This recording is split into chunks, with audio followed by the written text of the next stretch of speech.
50-50 लाख 2-2 करोड़ 5-5 करोड़ का फंड लाने के लिए हमारे यहाँ के नेताओं की कमर टूट जाती थी, क्योंकि जो कोई भी फंड एलोकेशन होता था 2014 के पहले वो सारा का सारा वेस्टर्न महाराष्ट्र, कोंकण, वेस्टर्न महाराष्ट्र, मराठवाड़ा तक भी वो परकोलेट नहीं होता था। उत्तर महाराष्ट्र में थोड़ा बहुत पैसा आता होगा, लेकिन मराठवाड़ा और विदर्भ तो हमेशा ये दूरी रही। इसके पहले के पॉलिटिशियंस ने सिर्फ कॉलेजेस ही बनाए, इंडस्ट्रीज या ये सारी चीज़ों के बारे में कभी किसी ने सोचा ही नहीं। गालियों से सीखते हैं कि आगे जाकर तालियां कैसे आपके लिए बजनी चाहिए। 50-50 लाख 2-2 करोड़ 5-5 करोड़ का फंड लाने के लिए हमारे यहाँ के नेताओं की कमर टूट जाती है। सर हम 0 माइल है, सर हम 0 माइल है, हम पूरे देश के एक मध्य बिंदु है। सर हमारे यहाँ से 4 राज्यों को आप 1-1.5 घंटे में पहुँच सकते हैं, MP, छत्तीसगढ़, तेलंगाना, आंध्रा। सर हमारे यहाँ से सिंधी ड्राईपोर्ट बाजू में है, हम यहाँ से समृद्धि मार्ग 8 घंटे में हम लोग मुंबई पहुँच सकते हैं। सो रोड कनेक्टिविटी, हमारे यहाँ पर इंटरनेशनल एयरपोर्ट आ रहा है। आज हम 17 एयरक्राफ्ट पार्क कर सकते हैं, 125 एयरक्राफ्ट पार्क करने वाला इंटरनेशनल एयरपोर्ट हमारे यहाँ पर आ रहा है। सो air connectivity will be superb. हमारे यहाँ से रोड कनेक्टिविटी सुपर्ब है, हमारे यहाँ से पोर्ट कनेक्टिविटी अच्छी है, सिंधी ड्राईपोर्ट हमारे यहाँ से 1 घंटे की दूरी पर है। सो ये सारी चीज़ों के चलते जियोग्राफिकली एडवांटेज जो हमको है, सो वो बाकी जगह पर नहीं है, नहीं है। राजनीति में महिलाओं का जो जोर है वो पहले से ही है। जब से राजनीति स्टार्ट हुई है 1947 के बाद में, तब से महिलाओं का जोर हमें देखा गया है। और राजनीति ने कई अच्छी महिलाएं भी हमें दी है, जो कि एक लीडर के रूप में हमारे सामने खड़ी हुई। बात करे जाए जो आजकल की राजनीतिक महिलाएं है, जैसे नवनीत राणा जी हो गए, एक सबसे अच्छी लीडर सुषमा स्वराज जी हो गई। तो इन लोग की जो आइडियोलॉजी थी, तो ये आइडियोलॉजी ने भारत देश को बहुत आगे बढ़ाया।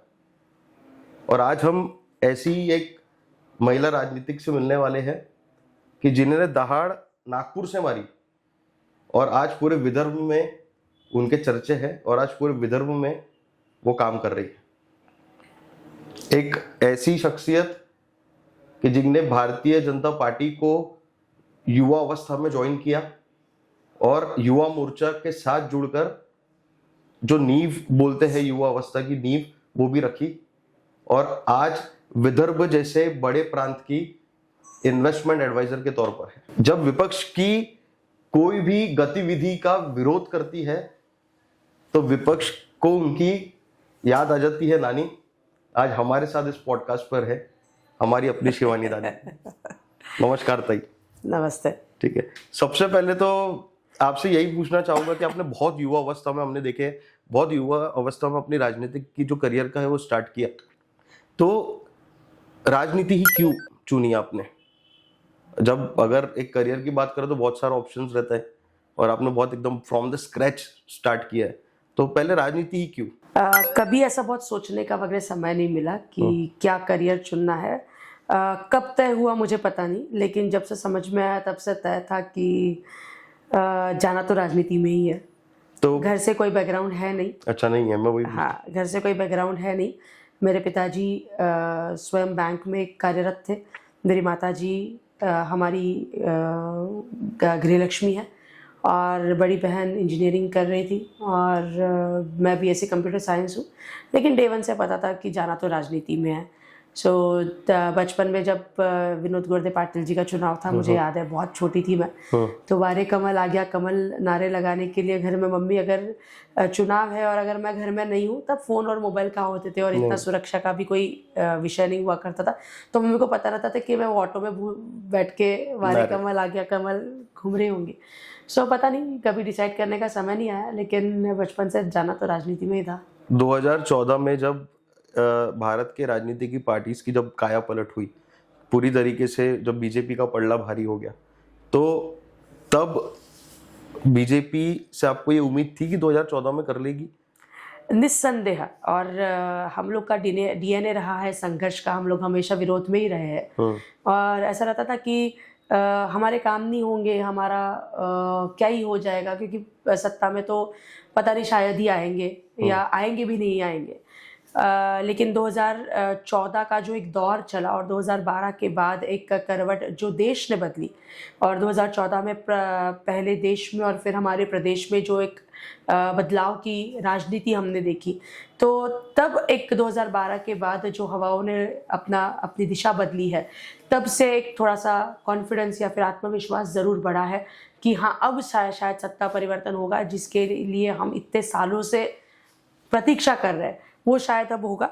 और 2014 में वो होते हुए हमने देखा। एक छोटा सा किस्सा कि 2014 में पहले केंद्र में सत्ता बदलाव हुआ और फिर प्रदेश में हुआ, और देवेंद्र जी के साथ उनकी शायद आखिरी युवा मोर्चा की रेजिम और मेरी पहली युवा मोर्चा की रेजिम साथ में थी। और एसएमएस के चलते हम लोग संपर्क में रहते थे, और तब पार्टी इतनी बड़ी भी नहीं थी और स्वयं देवेंद्र जी ये बहुत एक्सेसिबल थे, कोई भी उनके घर में जा सकता था, तो एक अपने आप कनेक्ट हो गया। मतलब 10वीं में शायद चुनाव था, 2004 का चुनाव था और प्रीलिम्स थी, तो प्रीलिम्स में ही चुनाव थे। तो 4 गलियां घूमने के बाद मैंने भैया को बोला, भैया कल मैथ्स का पेपर है, अब मैं जाती हूँ, उसके बाद अब और घूमूंगी तो शायद माँ डांटेगी। सो कैंपेनिंग चल रहा था, तो ऐसे हम लोग देवेंद्र जी से जुड़े। और जब सत्ता परिवर्तन की जो आप बात कर रहे हैं कि हमने सोचा नहीं था, कि इच्छा तो थी, संघर्ष का डीएनए था कि बदलना चाहिए। 2012 के बाद जब हवा बदली तो लग रहा था कि हाँ अब हो जाएगा, लेकिन जब वो हुआ 2014 नवंबर के बाद, 1 या 2 नवंबर का समय हो गया, 5 नवंबर का समय होगा, मैं वर्षा में समय लेके देवेंद्र जी से मिलने गई। अच्छा। तोरना से एंट्री हुई, पूरा सब सिक्योरिटी वगैरह करके हम वर्षा के वेटिंग रूम में बैठे थे, एंड 10-15 मिनट के बाद मैंने एसएमएस डाला कि भैया मैं पहुंच चुकी हूँ, कितना टाइम लगेगा वगैरह सोचने में। तो साहब आए करके सब लोग वो कमरे से बाहर आए, तो साहब उनके घर से आए और वो ऑफिस का आंगन और घर का आंगन से मैं सब लोग बाहर आए, और बहुत भीड़ थी, 100-200 लोग, बड़े बड़े भूखे, बड़ा सब कुछ लेके। और मैंने से आजू बाजू में देखा कि बाप रे, सही में मुख्यमंत्री बन गया। सब लोग धक्का धुक्का मार के, मतलब बिलीव नहीं हो रहा था कि क्या सही में हो गया। लेकिन इच्छा जरूर थी, लेकिन हम संघर्ष वाले लोग हैं, और जब सत्ता बदलाव हुई तो हमें हमारे जिम्मेदारियों का, हमारे दायित्व का एहसास भी है। नई रिस्पॉन्सिबिलिटीज आई होगी साथ में। हाँ। और अभी तो और रिस्पॉन्सिबिलिटीज है, क्योंकि इन्वेस्टमेंट एडवाइजर बन चुके हैं विदर्भ रीजन के सीएम ऑफिस में। विदर्भ से रिलेटेड मैं 1-2 चीजें आपसे पूछना चाहूंगा कि हमने बचपन से, हम लोग ने भी बचपन से देखा है कि विदर्भ वेगड़ा झालाईच पाहिजे, विदर्भ अलग करो, कई सारे मोर्चे, कई सारे अनशन और कई सारे मतलब बहुत सारा इस पे एक्टिविटी हुई है इस टॉपिक को लेकर। तो मतलब आपको क्या लगता है कि विदर्भ अलग होना चाहिए महाराष्ट्र से कि नहीं होना चाहिए? इसकी पार्श्वभूमि समझनी बहुत ज्यादा जरूरी होगी सुरेश। हम भी उस मोर्चा में थे, हम भी उस आंदोलन में थे, और क्यों थे? क्योंकि 50-50 लाख, 2-2 करोड़, 5-5 करोड़ का फंड लाने के लिए हमारे यहाँ के नेताओं की कमर टूट जाती थी। क्योंकि जो कोई भी फंड एलोकेशन होता था 2014 के पहले, वो सारा का सारा वेस्टर्न महाराष्ट्र, कोंकण, वेस्टर्न महाराष्ट्र, मराठवाड़ा तक भी वो परकोलेट नहीं होता था। उत्तर महाराष्ट्र में थोड़ा बहुत पैसा आता होगा, लेकिन मराठवाड़ा और विदर्भ तो हमेशा ये दूरी रहते, मतलब यहाँ आए तक तो सब खत्म होता, कुछ भी नहीं मिलता। छोटी छोटी चीजें करने के लिए हमारे यहाँ के नेताओं को अपनी चप्पल घिसने पड़ती थी। उसका सोल्यूशन क्या है? भारतीय जनता पार्टी की हमेशा से ये विचारधारा रही है, छोटे राज्य रहेंगे तो अच्छे चलेंगे, डिसेंट्रलाइज होना चाहिए। तो उसी के चलते हमने भी वेगड़ा विदर्भ का नारा लगाया था।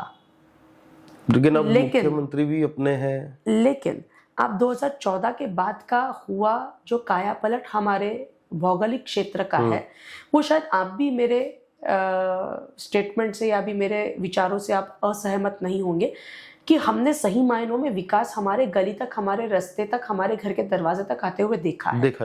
2014 के बाद मेट्रो हमने देखी है। हम मेट्रो का सपना भी नहीं देख सकते, मेट्रो हमारे सपने में भी नहीं आती थी। मुझे याद है कि राम झूला जब बन रहा था तो राम झूला का एक साइड बनने के लिए 14-15 साल से ज्यादा का कितने साल समय लग लग गए थे? गया था। अरे हमने आंदोलन किया है, एक ब्रिज बन एक साइड हमने आंदोलन किया, युवा मोर्चा के हमारे कई लोगों ने, मुझे अच्छे से याद है, मधुमक्खी का छत्ता था ऊपर और सब लोग ऊपर चढ़ के आंदोलन किए थे और वो फूट गया था, टूट गया था, तो सब लोग को मधुमक्खियां काटी थी। तो हमने ऐसे भी दिन देखे हैं, लेकिन 2014 के बाद जो सपने में हमने मेट्रो नहीं देखी, वो हमने घोषणा की, वो हमने 2019 के पहले बनते हुए देखी। हमारे यहाँ फेज 1 फेज 2 में बदले हुए सीमेंट रास्ते, बड़े बड़े रास्ते, गली गली तक सीमेंट रास्ते पहुंच चुके हैं, पानी की प्रॉब्लम सॉल्व हो रहा है, इंफ्रास्ट्रक्चर ताकत से बन रहा है। सो अब जो मांग थी कि हमारे यहाँ पर फंड एलोकेशन नहीं, हमारे यहाँ पर चीजें नहीं बन रही, हमारे यहाँ पर इंफ्रास्ट्रक्चर नहीं बन रहा, हमारे यहाँ पर तकलीफें हैं, सो ये सारी चीजें 2014 के बाद जब बदली है, तो अब हम क्यों अलग प्रदेश की मांग करेंगे? हम महाराष्ट्र में खुश है। कहा भी जाता है कि जैसे नागपुर से ही 2 बड़े नेता एक सेंट्रल गवर्नमेंट में बैठे हैं, एक स्टेट गवर्नमेंट को रूल कर रहे हैं, नितिन जी गडकरी और देवेंद्र जी फडणवीस। तो नागपुर में जो डेवलपमेंट है तब आया है, तो अब डेवलपमेंट आ गया है, ठीक है, लेकिन अनएम्प्लॉयमेंट अभी भी बहुत है।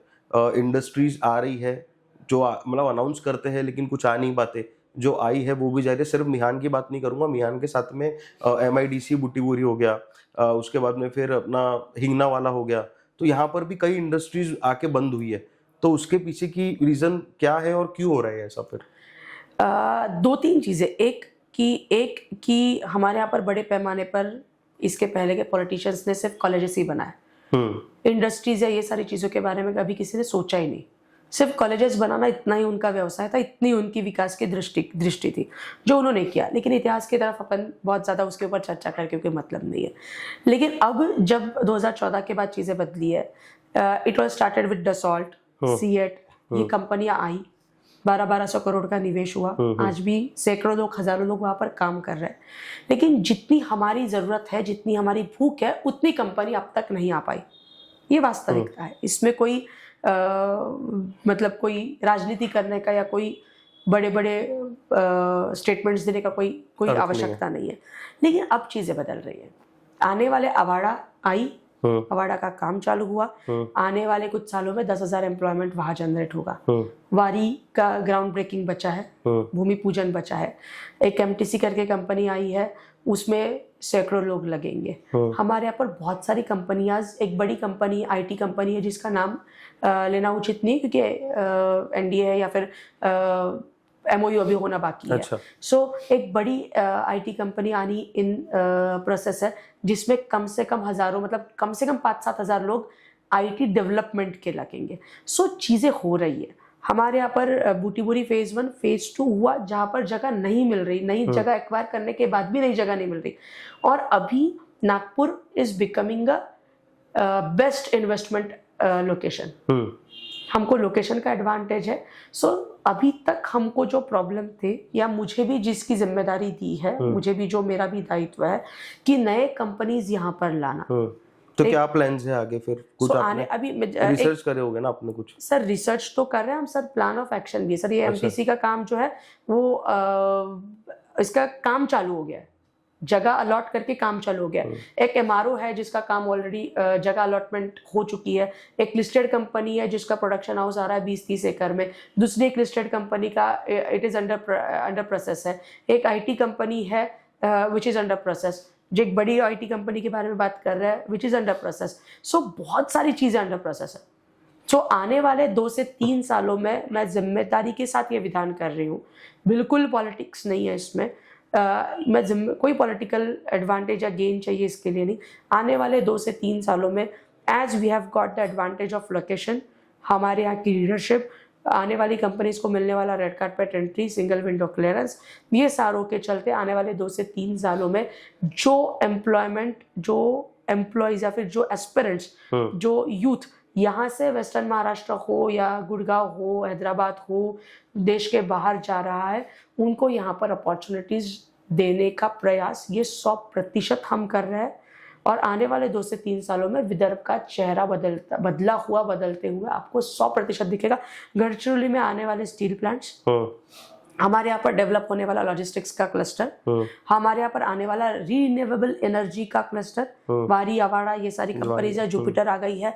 हमारे यहाँ पर और 3-4 कंपनीज है जो सोलर सेल और ये सारी मैन्युफैक्चरिंग में काम करने वाली है। सो ये सारी चीज़ों के चलते अच्छा खासा, और आईटी सपोर्ट के लिए भी, आईटी सपोर्ट के लिए हमारे पास ऑलरेडी कंपनीज है और आईटी डेवलपमेंट की कोर कंपनीज भी लाने का प्रयास हम लोग कर रहे हैं।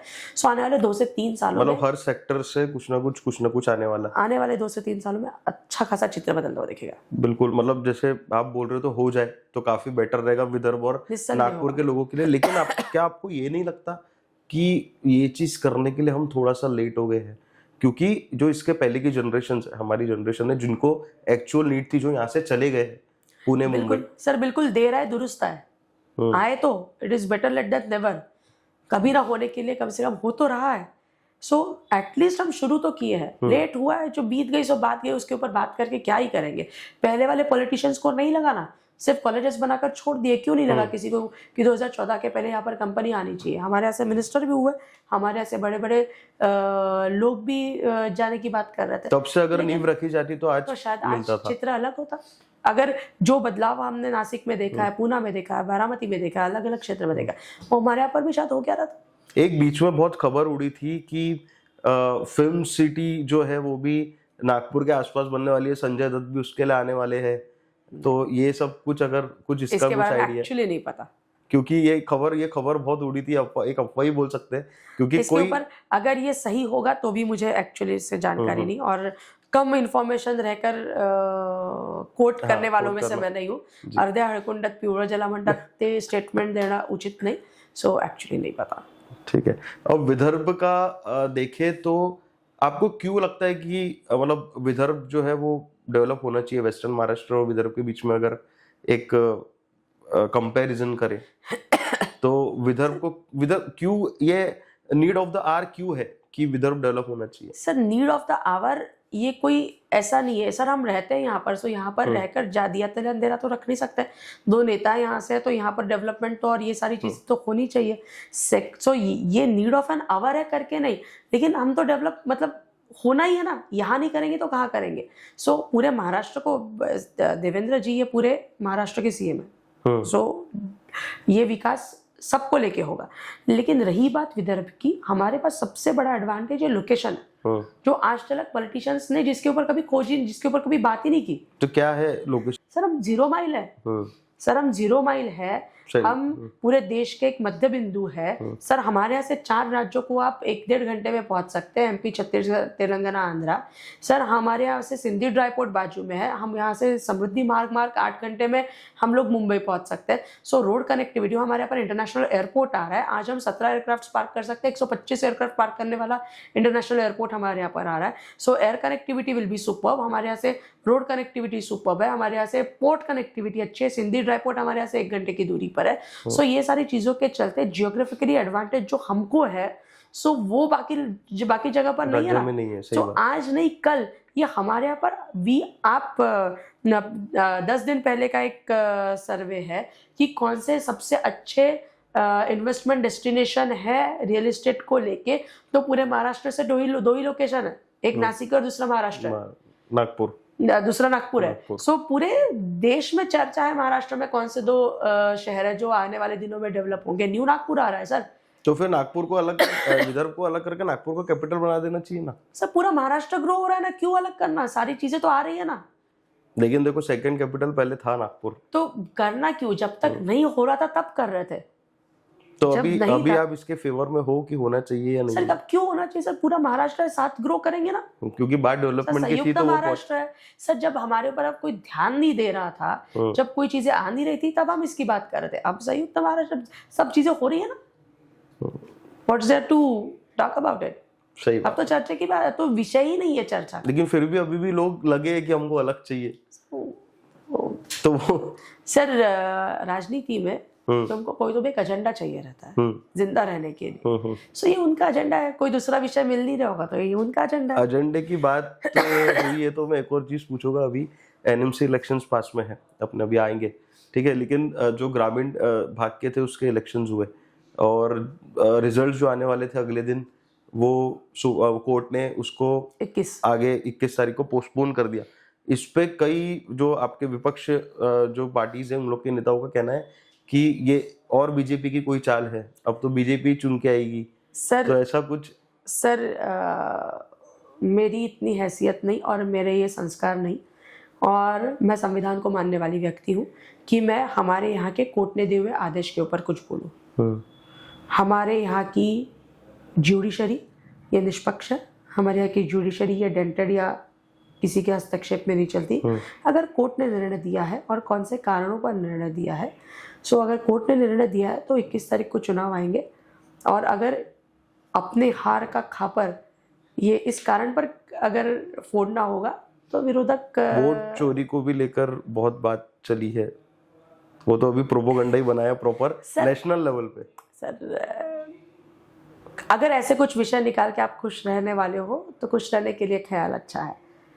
सर बिहार के चुनाव में आपको समझ में आ गया, आपने जिस विषय को लेके पूरे बिहार में रैली करी थी, आंदोलन छेड़ा था, सब किया था, बिहार की जनता ने बता दिया कि क्या है और क्या नहीं है। हम वोट चोरी लोगों के दिल छू कर करते हैं, और अगर उसे आप वोट चोरी कहते हैं तो हम वोट चोर है। सही बात है।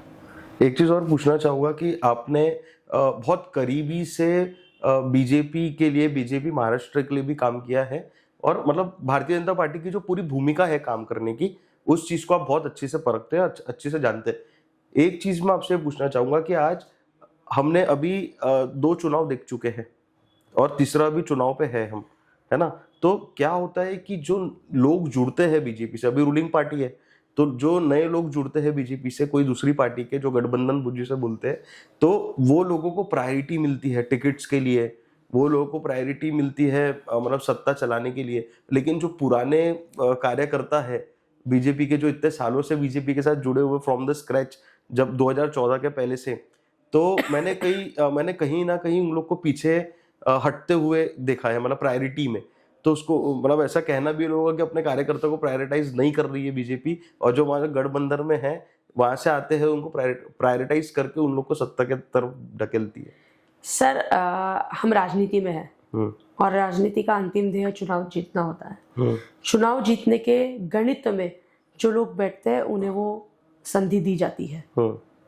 सो चुनाव जीतने के गणित में अगर जो बाहर से आए हुए कैंडिडेट है वो अगर बैठ रहे होंगे और अगर उन्हें टिकट जारी होगी, तो चुनाव जीतने के समीकरण होते हैं, उसमें जो बैठता है उन्हें प्रायोरिटी मिलती है। लेकिन भारतीय जनता पार्टी ये उन सब देवदुर्लभ कार्यकर्ताओं के भरोसे आज इतनी बड़ी पार्टी है जो तन मन धन से पार्टी के लिए काम करते हैं। तो कहीं ना कहीं शायद वो पीछे छूट जाते हैं, ऐसा बिल्कुल होता है, कभी कभी वो पीछे छूट जाते हैं। लेकिन हम राजनीति में हैं, हमें राजनीति का नहीं, हमें निवडणूक का समीकरण समझना होगा, हमें जीतने का गणित समझना होगा। सो उसमें कभी ना कभी बहुत सारे पुराने कार्यकर्ताओं पर अन्याय हो रहा है, ऐसा हमें लगता है, और कभी कभी होता भी है। लेकिन फिर भी जो सच्चा कार्यकर्ता होता है वो फिर भी पार्टी के बूथ पर खड़े रह के पार्टी के लिए काम करता है। सो ऐसे कई अनगिनत भारतीय जनता पार्टी के ज्ञात अज्ञात देवदुर्लभ, जिनको देवदुर्लभ ही बोलेंगे, वो कार्यकर्ता है जिनके भरोसे ही कई बार अन्याय होने के बावजूद भी पार्टी के लिए काम करते हैं, करके ही पार्टी आज यहाँ तक पहुंची है। तो ये चीज़ें होती है, बुरा लगता है, लेकिन ठीक है, ये यही राजनीति का और यही समाज क्षेत्र का नियम होगा।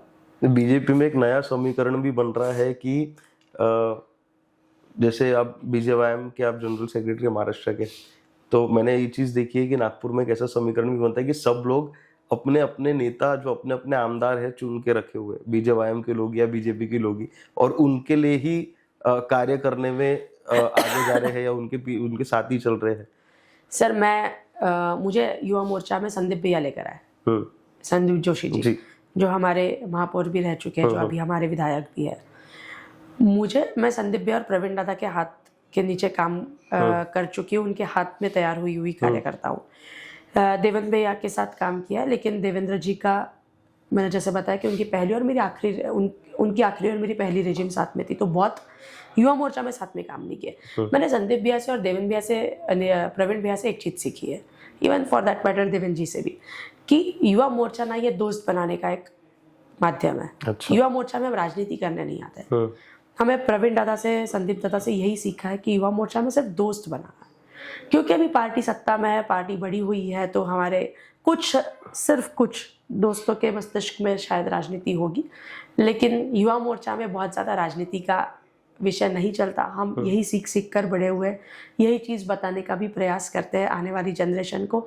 कोई कोई लोग ये चीज़ समझते, कोई लोग नहीं समझते। लेकिन जहाँ पे आप रहते हो, जहाँ से जो कोई विधायक रहते हैं, पहले ऐसा था कि शहर में 2 ही विधायक है, फिर 4 विधायक हो गए, फिर बीच में हम नसीबवान थे और पार्टी जोरों पर थी, 6 विधायक थे, वापस 4 विधायक है।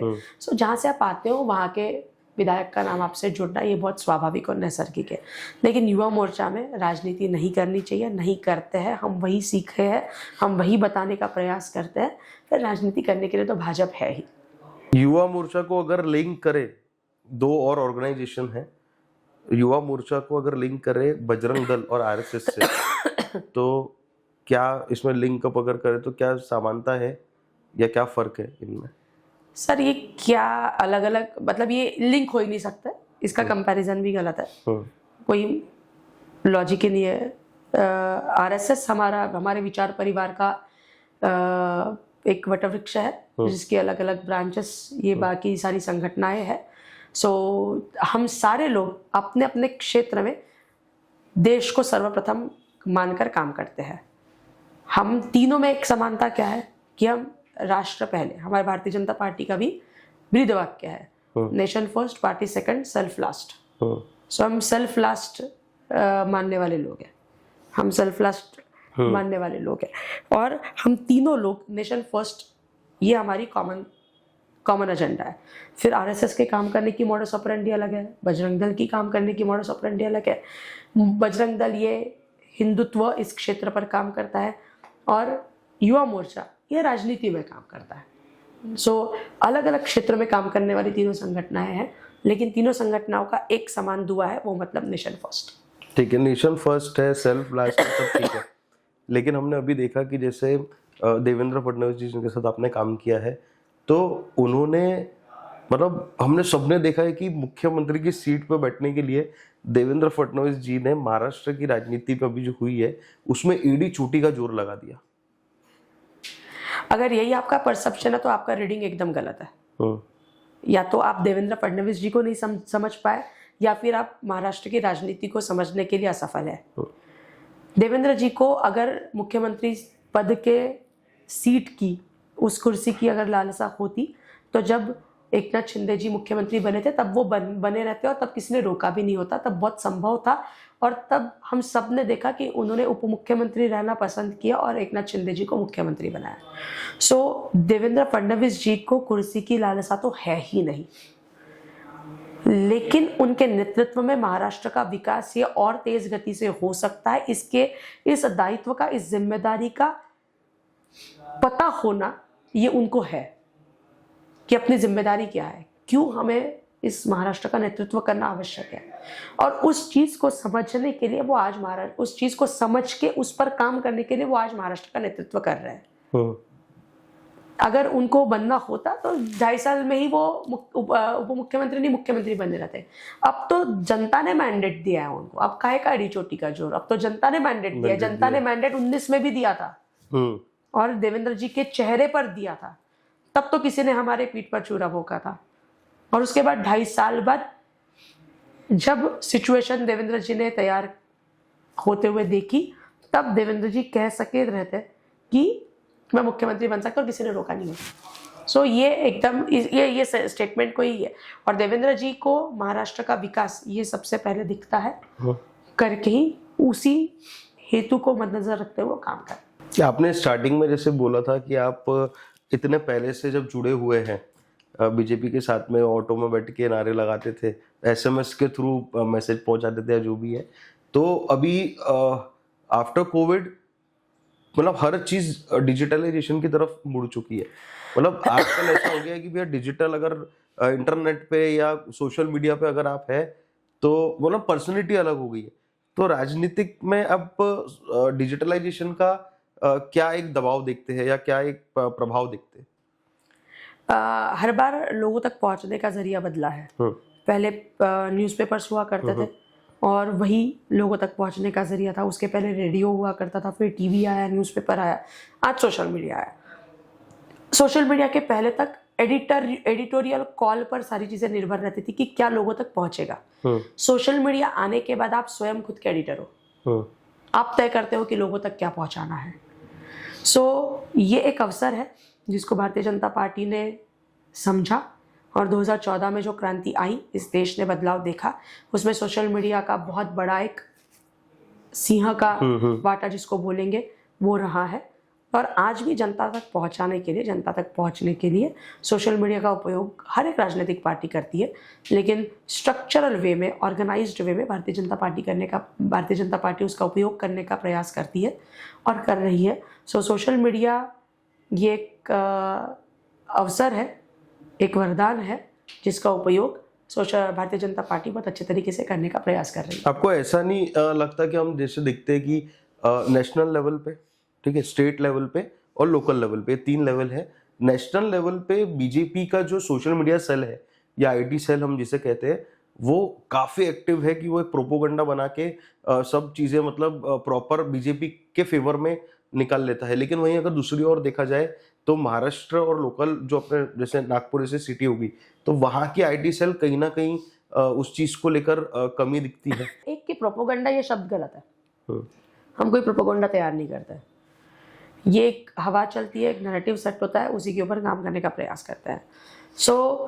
हाँ, हम लोग शायद स्ट्रक्चरल वे में उसके ऊपर काम करने के लिए कहीं ना कहीं हम शायद कम पड़े होंगे, लेकिन भारतीय जनता पार्टी के लिए ना ऐसे कई लोग हैं कि जो आईटी सेल में नहीं रहते लेकिन फिर भी सोशल मीडिया पर आपके लिए बैटिंग करते रहते हैं, जिनको आप जानते भी नहीं, जो कोई भारतीय जनता पार्टी के पद पर नहीं है, कुछ नहीं है, लेकिन फिर भी वो आपके लिए बैटिंग करते हैं। मतलब एक विषय पे मीम्स बनाएंगे, मीम्स छोड़ो, लिखेंगे ये मीम्स वगैरह जेंजी वेंजी के लिए थोड़ा बहुत चीजें हैं, या फिर एक स्पेसिफिक क्राउड को अट्रैक्ट करता है। बहुत सारे वो लोगों को भी कंटेंट चाहिए रहता है जो अच्छा खासा लिख के अच्छे से बात करके कुछ अच्छे कंटेंट तैयार करके मुद्दे रखते हैं। तो इसे कई भारतीय जनता पार्टी के लिए अननोन फेसेस है जो आपके लिए काम करते हैं और जो आपको पता भी नहीं रहता, क्योंकि उनको भारतीय जनता पार्टी की विचारधारा पसंद है, क्योंकि उनको देश के लिए होने वाले काम, प्रदेश के में होने वाला विकास, लोकल बॉडी पर आने वाला इन्वॉल्वमेंट, ये कहीं ना कहीं शायद भाता है।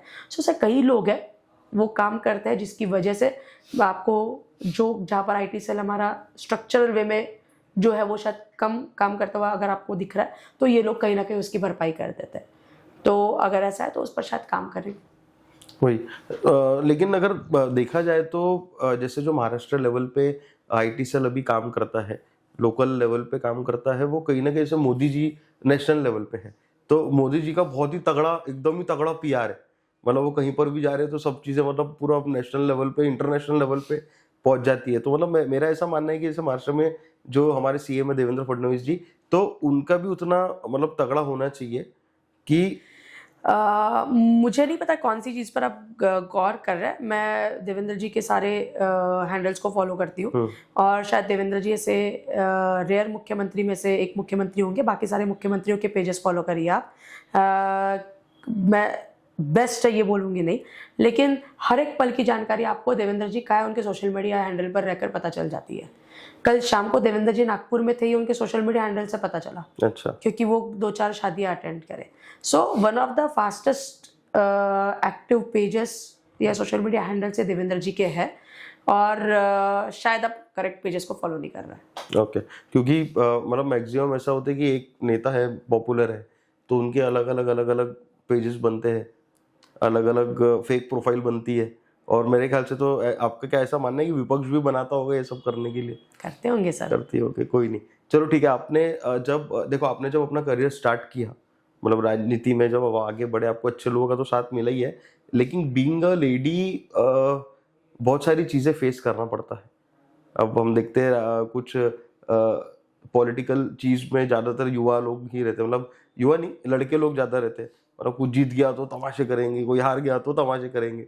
तो क्या क्या डिफिकल्टीज आपने फेस की और उस चैलेंजेस को कैसे उभरे आप उस चैलेंजेस से? एक भी डिफिकल्टी फेस नहीं की। मैं नागपुर महानगर की शायद देश में पहली युवती हूँ जो नागपुर महानगर की युवा मोर्चा की अध्यक्ष बनी, शायद। प्रदेश की तो उमा भारती जी और पूनम महाजन और पंकज प्रदेश में थे। किसी महानगर की अध्यक्ष शायद मैं पहली हूँ। हमने 30 एक केसेस तो होंगे शायद, कम ज़्यादा करके। सो हमने बहुत पुतले फूके हैं, हम बहुत बार हमको पुलिस ने उठाया डग्गे में डाल के, बहुत सारे आंदोलन हमने किए हैं। हर बार मेरे साथ सैकड़ों लड़के रहते थे, लेकिन मेरे नाखून पर भी आंच नहीं आई। मेरे दोस्तों ने मुझे एक भी बार गलत, किसी ने भी टच होने नहीं दिया, मुझे एक भी बार गलत जगह धक्का नहीं लगा।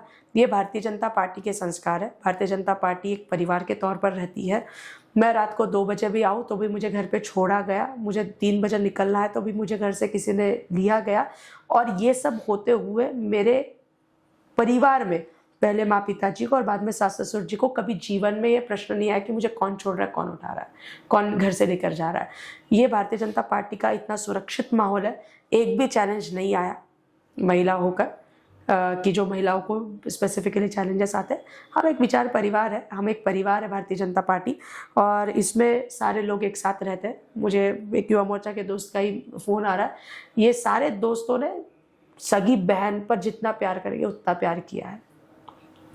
एक युवती का नेतृत्व एक्सेप्ट करना, ये वैसे थोड़ा सा मेल ईगो को संभलता नहीं। मेरे सारे महामंत्री मेरे से उम्र में बड़े थे, लेकिन हमारे में कभी जीवन में झगड़े नहीं हुए, और मेरे सारे भैया लोगों ने मुझे अपने घर के परिवार समान रखा, मुझे अपनी सगी बहन से ज़्यादा प्यार किया, और उन्होंने मुझे एक्सेप्ट किया। करी के मी ढंग की अध्यक्ष बन पाई। कोई तो मुझे नागपुर की कोई युवती जिसको अगर अपना पॉलिटिकल करियर स्टार्ट करना या जुड़ना है, बीजेपी की सपोर्टर है, तो वो क्या आपसे डायरेक्टली मिलके जुड़ सकते हैं या क्या? 100% जुड़ सकते हैं। भारतीय जनता पार्टी, युवा मोर्चा, युवती विभाग, डायरेक्ट युवा मोर्चा, ये सारे के दरवाजे आपके लिए खुले हैं। भारतीय जनता पार्टी पॉलिटिक्स में एक कि महिलाओं को डेफिनेटली अपॉर्चुनिटी है। अगर 50% महिलाएं हैं, आगे जाकर 33% का आरक्षण भी होगा। लोकल बॉडी इलेक्शंस पे 50% का आरक्षण है। सो महिलाओं के लिए करियर की अच्छी संधि यहाँ पर है। आप बिल्कुल आइए, और ऐसे में भारतीय जनता पार्टी के दरवाजे आपके लिए खुले हैं। मेरा नंबर बहुत आसानी से आपको मिल जाएगा, कभी भी फोन करिए। मैं फोन ना उठाऊं तो SMS छोड़िए, डिस्क्रिप्शन में डाल देंगे, चलेगा? अभी भी डालिए सर। मैं फोन नहीं उठाऊं, जैसा अभी आपने देखा 10, 12, 15 फोन नहीं उठा पाए, कॉल बैक जरूर आएगा, SMS छोड़ दीजिए। ठीक है। और एक और चीज पूछूंगा, जैसे महाराष्ट्र गवर्नमेंट से कई सारी चीजें हैं, कई सारी योजना है जो रिलीज होती है लेकिन लोगों तक पहुंच नहीं पाती, तो उसका अगर कुछ एक सॉल्यूशन निकले कि लोगों तक पहुंचे, तो कैसे दिख सकते हैं उसका कुछ solution? हमारे भारतीय जनता पार्टी दक्षिण पश्चिम विभाग, देवेंद्र फडणवीस जी जहाँ से विधायक है, हमारे सारे विधायकों के एक तो ऑफिसर्स बहुत अच्छे हैं सर। आप प्रवीण जी का देखिए, मोहनमती जी का देखिए, संदीप भैया का देखिए, कृष्णा कोपड़े जी का देखिए, हमारे सारे विधायकों के ऑफिसर्स एकदम अच्छे हैं। आप उनके ऑफिस में जाइए, सारे स्कीम्स, आप दक्षिण पश्चिम के कार्यालय में आइए, नक्षत्र में कार्यालय, उसका प्रताप नगर चौक में कार्यालय, आप वहाँ पर आइए, आपको सारी स्कीम्स, सारी योजनाओं की सारी चीजें वहां पर मिलेगी, एक्सप्लेन कर देते हैं सब मिलेगा सर। आपको लीगल एड से लेकर आपको आधार कार्ड में चेंजेस करने तक सारी की सारी मदद आपको हमारे कार्यालय से हो जाएगी। ठीक है। आपसे एक छोटा सा अपन रैपिड फायर ले लेंगे बस लास्ट, उसके बाद खत्म करेंगे। आपका बहुत समय ले लिया, ठीक है। रैपिड फायर आपके पर्सनल जो निजी जिंदगी है उससे रिलेटेड रहेगा, बहुत एकदम बहुत डीप भी नहीं जाएंगे, ऊपर रहेगा, ठीक है। तो सबसे पहले फेवरेट आपका नेता कौन, नितिन जी गडकरी या देवेंद्र जी फडणवीस? दोनों नहीं, एक। दोनों। एक का सर, एक हमारे जिनके साथ काम करने का मुझे मौका मिला, एक वो है, और एक जब तक मैं बड़ी हुई तब तक वो बहुत ज्यादा बड़े हो चुके थे। सो दोनों में से एक नाम लेना मुश्किल होगा, लेकिन डेफिनेटली संगठन कैसा होना चाहिए या एक पारिवारिक, इसके लिए नितिन जी, और विकास काम और अग्रेसर के लिए देवेंद्र जी। एक ऐसा कॉम्प्लीमेंट आपको मिला आपके मतलब नेता से या किसी से जो आप कभी नहीं भूलते या हमेशा आपको याद रहता? तो सुषमा स्वराज समान बोलती है। अच्छा, क्या बात है।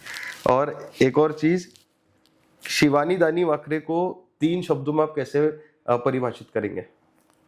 भारतीय, राष्ट्र सेविका समिति की सेविका, और माँ। अब आप जब ऐसे पॉलिटिकल फील्ड में हैं तो तालियां भी मिलती है, गालियां भी मिलती है, तो आपको तालियां पसंद है या गालियां? गालियों से सीखते हैं कि आगे जाकर तालियां कैसे आपके लिए बजनी चाहिए। क्या बात है। विदर्भ का सबसे बड़ा पोटेंशियल 1 वर्ड में? लोकेशन। ठीक है, थैंक यू सो मच।